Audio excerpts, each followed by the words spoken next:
केंद्रीय गृह मंत्री अमित शाह अब देश की सीमाओं पर सुरक्षा का बड़ा ब्लूप्रिंट तैयार करने में जुट गए हैं।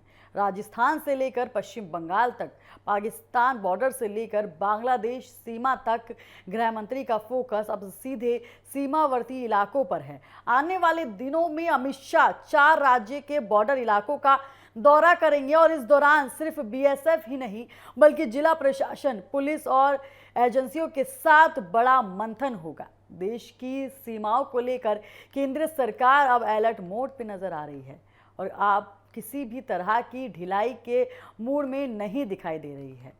और यही वजह है कि गृह मंत्री अमित शाह ने खुद सीमावर्ती इलाकों में जाकर जमीनी हालात लेने का जायजा लेने का फैसला यहाँ लिया है। और इस मिशन की शुरुआत राजस्थान से होगी, जहां अमित शाह सेक्टरों में पाकिस्तान सीमा के पास मौजूदा बीएसएफ पोस्ट का निरीक्षण करेंगे। सूत्रों के मुताबिक अमित शाह सबसे पहले राजस्थान के बिकनेरा पहुंचेंगे और वहां से वो बॉर्डर पोस्ट का दौरा करेंगे। यहाँ वो बीएसएफ जवानों से बातचीत करेंगे, सुरक्षा व्यवस्था का जायजा लेंगे और सीमा पर तैनात अधिकारियों से फीडबैक भी लेंगे। इसके बाद राजस्थान के सीमावर्ती जिले के डीएम और एसपी के साथ हाई लेवल बैठक होगी और बताया जा रहा है कि इस बैठक में सीमा पार से होने वाली घुसपैठी, ड्रग्स तस्करी, हथियारों की सप्लाई और फेक करेंसी जैसे मुद्दों पर चर्चा होगी। साथ ही टेक्नोलॉजी आधारित बॉर्डर मॉनिटरिंग सिस्टम पर भी मंथन किया जाएगा। केंद्र सरकार अब स्मार्ट बोर्ड मॉडल को तेजी से लागू करना चाहती है। राजस्थान के बाद गृह मंत्री गुजरात जाएंगे, जहां उनका फोकस रहेगा कच्छ और बेहद संवेदनशील इलाका हरा नाला। यहाँ के वो इलाका है जहां समुद्री रास्ते में घुसपैठ और तस्करी की कोशिशें होती रही हैं। अमित शाह यहाँ बीएसएफ और कंस्ट्रक्शन सिक्योरिटी एजेंसियों के साथ बैठक करेंगे और गुजरात दौरे के दौरान गृह मंत्री सीमा पर तैनात जवानों से मुलाकात करेंगे और नई सुरक्षा रणनीति पर चर्चा करेंगे। माना जा रहा है कि समुद्री निगरानी को और मजबूत करने के लिए यहाँ पर हाई लेवल की मीटिंगें होने वाली है। सिस्टम और ड्रोन टेक्नोलॉजी के इस्तेमाल यहाँ पर बढ़ाया जा सकता है। और उसके बाद अमित शाह का अगला बड़ा पड़ाव होगा पूर्वोत्तर और बंगाल बॉर्डर।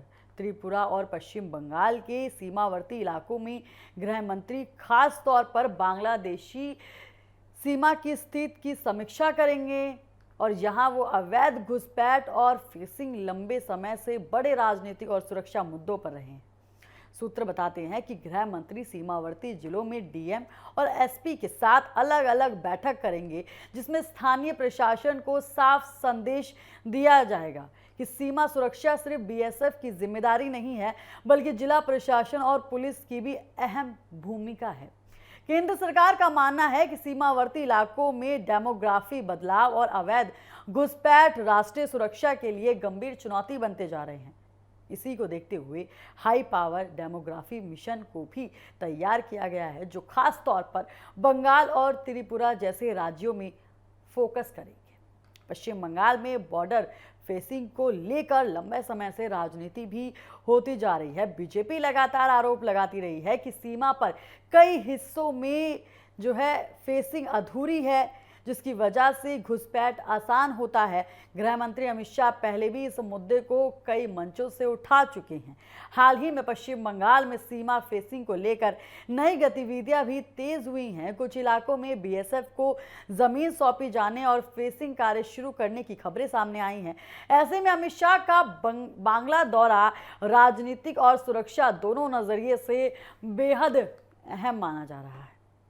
गृह मंत्री की कोशिश है कि सीमा पर सिर्फ फिक्सल फेसिंग नहीं बल्कि technology based multi layer security system तैयार हो, जिसके तहत स्मार्ट सेंसर और night vision camera, drone monitoring और एआई बेस्ड ट्रेनिंग सिस्टम को बढ़ावा दिया जा सके। सूत्र की माने तो अमित शाह अपने इस दौरे के दौरान सीमा पर तैनात जवानों के वेलफेयर को लेकर भी बड़े फैसले ले सकते हैं। जवानों के रहने की सुविधा, संचार व्यवस्था और कठिन इलाकों में तैनाती के दौरान ज़रूरी संसाधन पर भी समीक्षा होगी और राजनीतिक जानकार मानते हैं कि अमित शाह का ये बॉर्डर मिशन सिर्फ सुरक्षा समीक्षा नहीं है, बल्कि केंद्र सरकार का बड़ा राजनीतिक और रणनीतिक संकेत भी है। और खास तौर पर ऐसे समय में जब सीमा सुरक्षा, घुसपैठ और राष्ट्रीय सुरक्षा के मुद्दे लगातार राजनीतिक बहस के केंद्र में आ रहे हैं। देश की पश्चिमी सीमा से लेकर पूर्व सीमा तक गृह मंत्री अब खुद मैदान में उतर रहे हैं। राजस्थान, गुजरात, त्रिपुरा और बंगाल के इस दौरे से साफ संकेत हैं कि केंद्र सरकार सीमाओं पर कोई समझौता नहीं चाहती है। आने वाले दिनों में इन दौरे के बाद कई बड़े फैसले और नई सुरक्षा रणनीति सामने आ सकती है।